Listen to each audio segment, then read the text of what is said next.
Брэндон хуваасан алимнаас 5 цусам мэдсэн. Алимыг яг тэнцүү хуваасан гэж үзье. Яаж хуваах нь чухал биш, тэнцүү байх нь чухал.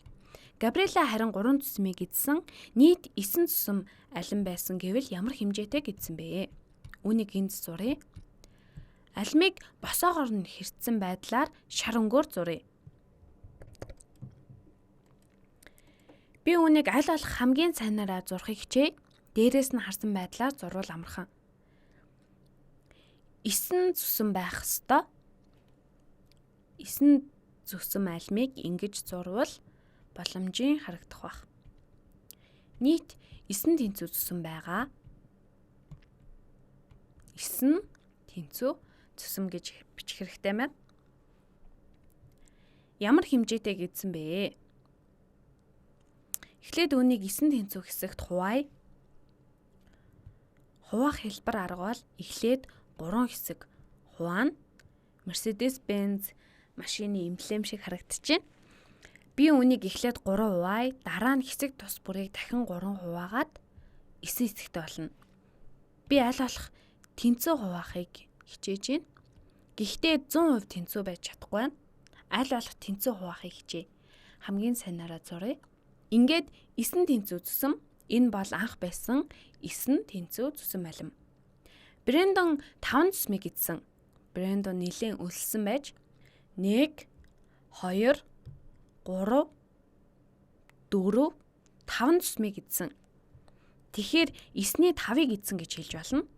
Гэхдээ ингэж болчихгүй. Асуултын хариулт бол энэ биш. Зөвхөн брэндний биш, нийтдээ эдсэн алимны хэмжээ хэд вэ гэж асуусан. Брэндон болон Габриэла нийлээд хичнээн цусам алим эдсэн бэ. Габриэла 3 цусмыг эдсэн. Габриэла 1 2 3-ыг эдсэн. Одоо асуултаа харцгаая. Нийт ямар хэмжээтэй алим эдсэн бэ? Нийт 9 цусам алим байсан. Хэдийг нь эдсэн бэ? 1 2 3 4 5 6 7 8-ыг эдсэн байна. 9-ний 8-ын хэмжээтэй гэдсэн байна. Хариултаа энд бичиж. Хариулт бол 8. Таны компьютер дээр яг энэ шиг хуваах тэмдэг байгаа. 8-ыг хуваах нь 9, эсвэл 9-ний 8 цусмыг эдсэн. Дахиад нэг жишээ авъя. Ишан 2 цусам пицца эдсэн. Амар 3 цусмыг эдсэн. Хэрэв нийт 8 цусам пицца байсан гэвэл ямар хэмжээтэй пицца үлдсэн бэ? Арай сонирхолтой жишээ байна. Энийг хуулаад бодлогоо бодох газараа тавья. Энд байгаа зайд нь хийцгээе. Ингээд энд тавья. Өмнөх жишээтэй төстөө, гэхдээ пиццаг хуваана. Пиццаг бороор зурна. 8 тэнцүү цусам гэж бичих хэрэгтэй юм байна. 8 тэнцүү хэсэгт хуваах арай амархан. Учир нь 8 бол тэгш тоо.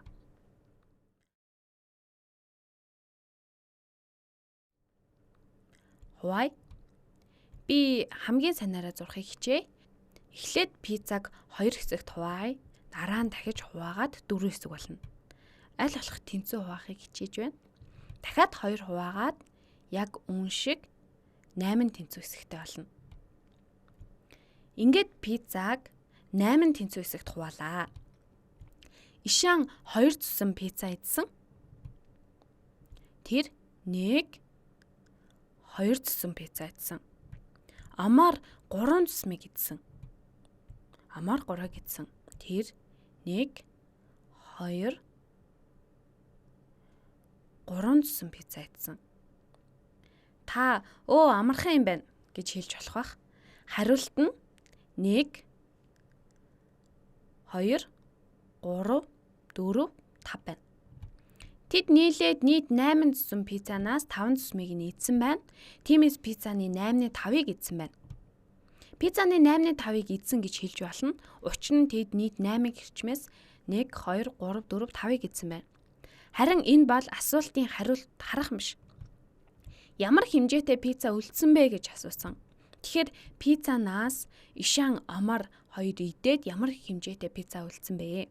1 2 3 3 цусам пицца үлдсэн байна. Үлдсэн хэсгийг бутархаагаар илэрхийлвэл 8 тэнцүү хэсгээс 3 нь үлдсэн буюу 8-ны 3 үлдсэн байна. Хариултаа бичиж энд бичнэ.